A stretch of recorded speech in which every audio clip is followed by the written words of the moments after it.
Welcome, everybody. Today we are on Fulcrum Digital's Tipping Point, interview with a tech leader. Today we've got Marc Vasquez of Ideal Trident, and we're going to be talking about some of the amazing projects he's been working on. Marc, why don't you give everybody a brief intro before we get started? Yeah, absolutely. Thanks, Don.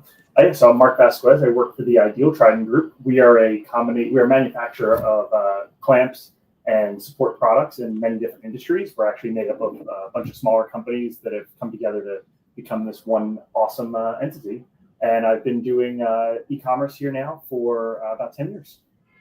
All right, awesome. Great to have you on, Marc. Really appreciate you taking the time. All right, so today, let's kind of dive into some of the interesting projects, what's going on in the world of tech. So first question for you, pop quiz.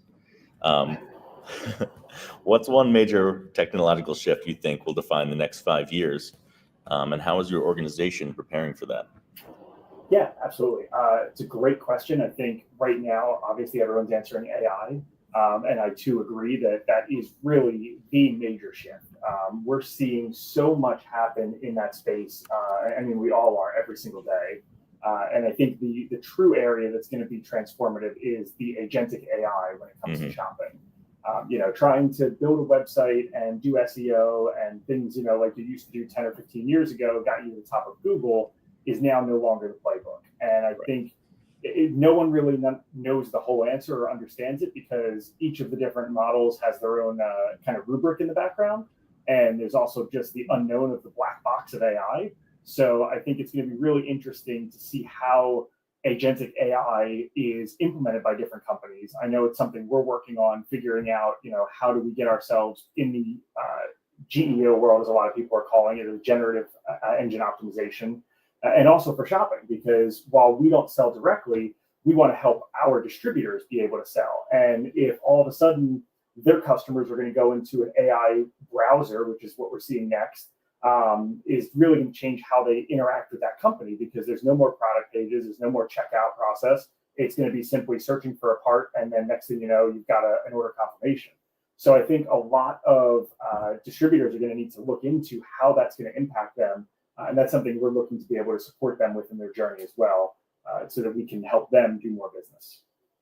That makes a lot of sense. I went to a B2B conference recently to kind of get the pulse after being in the finance world for a while after, being in e-commerce. And back then it was, you want the Amazon experience. And people were saying, but we're not Amazon. And today it's like, you need AI. And they're like, but we're not an AI company. And the truth is that everyone is or will be an AI company, or they won't be a company, right? Right. So that's good to hear that you're prepping for this and you're already very heavily invested in the technology. So for my next question, how do you approach innovation within your team, and what are some of the kinds of structures or mindsets that help make it scalable? So for us, upskilling is definitely the most important thing we can focus on.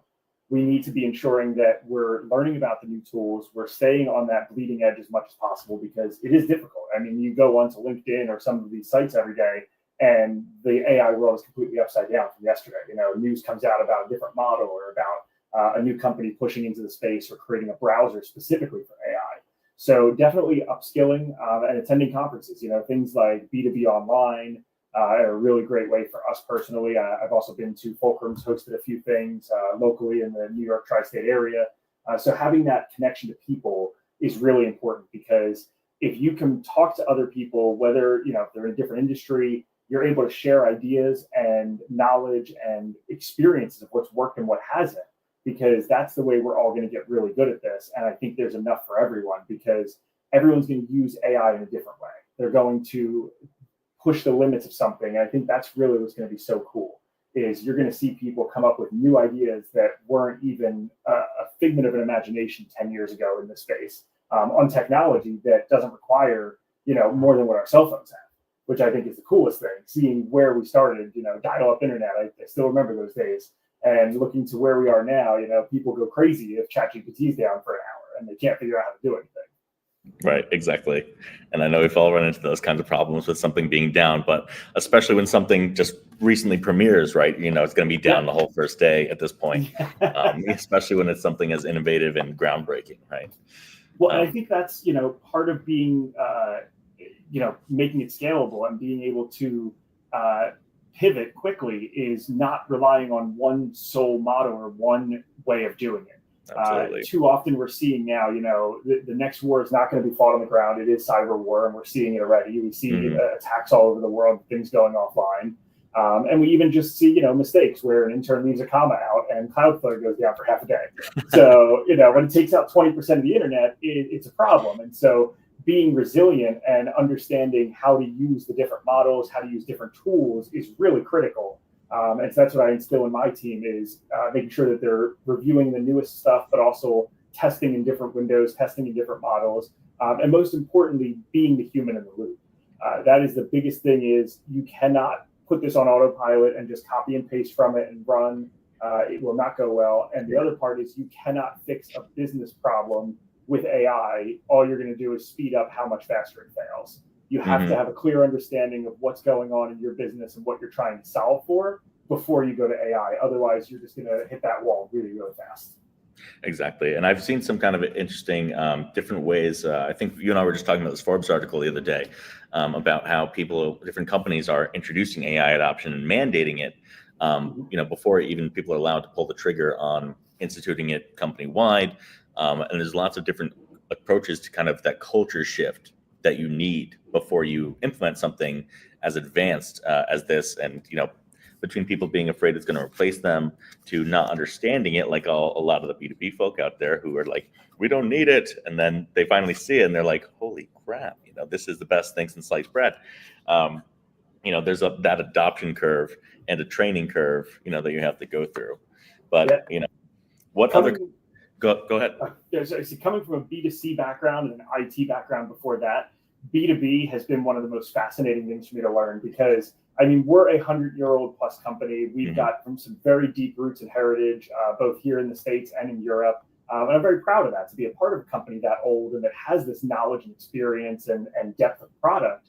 But it's funny because you talk to distributors and you talk to customers that are around 100, 150 years, and you're absolutely right. They just don't understand, to them, it's like, why do we need faster horses, Right. They're like, what are we getting a car for? We got this. We're doing just fine. And then it's like, but wait a second, you have a cell phone in your pocket now, right? And not a fax machine, and then it's like, okay, let's think about it. Things are speeding up, but it is manageable if you, as long as you're taking an active role and an active interest. So I guess with that, it's kind of a segue into the next question, which is what role do other emerging technologies, be it AI, quantum, edge computing, what have you, have in your long-term vision? Yeah, so for me, it's definitely around augmented reality and using VR, AR, and those types of tools.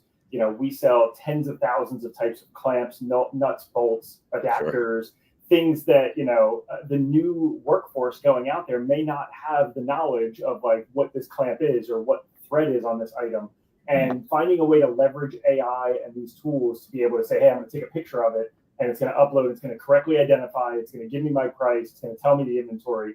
That's going to be game changing. Something like that is a really fun area because everyone's jumping into chatbots. Everybody's jumping into, let me dump all my documentation here and make it human text searchable and you can just ask it questions. And those are important things. We need that for sure.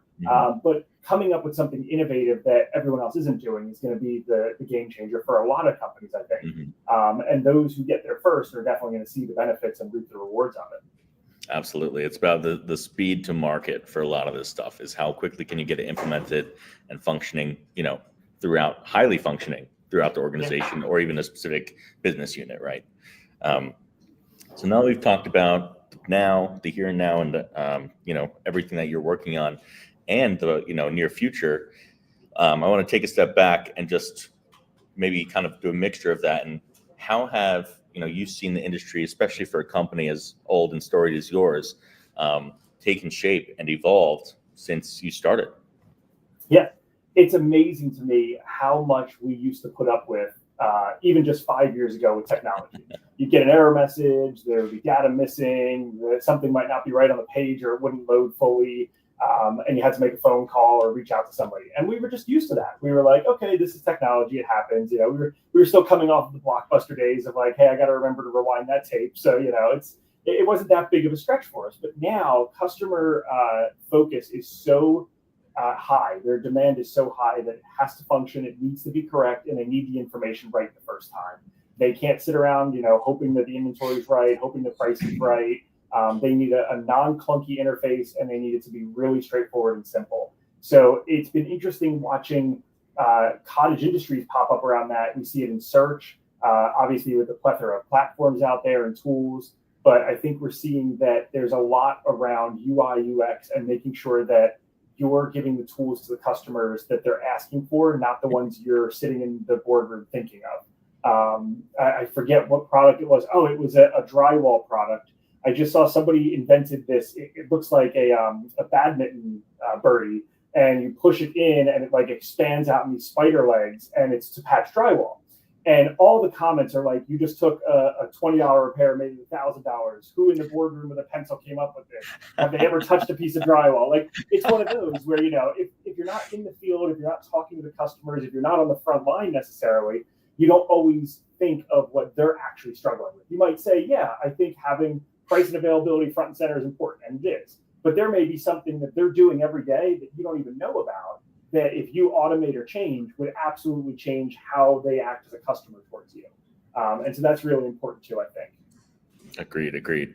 And yeah, it's interesting. There's companies that'll make a product and then look for a market for it, right? And that's where you'll find your ones who are like, yeah, this is how to patch a wall, and maybe ruin, the wall. And that's AI in a nutshell right now. There's a lot of AI out there that's looking for problems, not offering solutions. And it's really hard to cut through the noise and figure out, okay, do I need an AI tool for this? Or do I just need to improve my process? I can't say that enough, that if your processes aren't strong, if your internal data and documentation isn't strong, AI is not going to really clean it up that well. It'll help, but it's not going to give the massive rewards and windfalls people are expecting.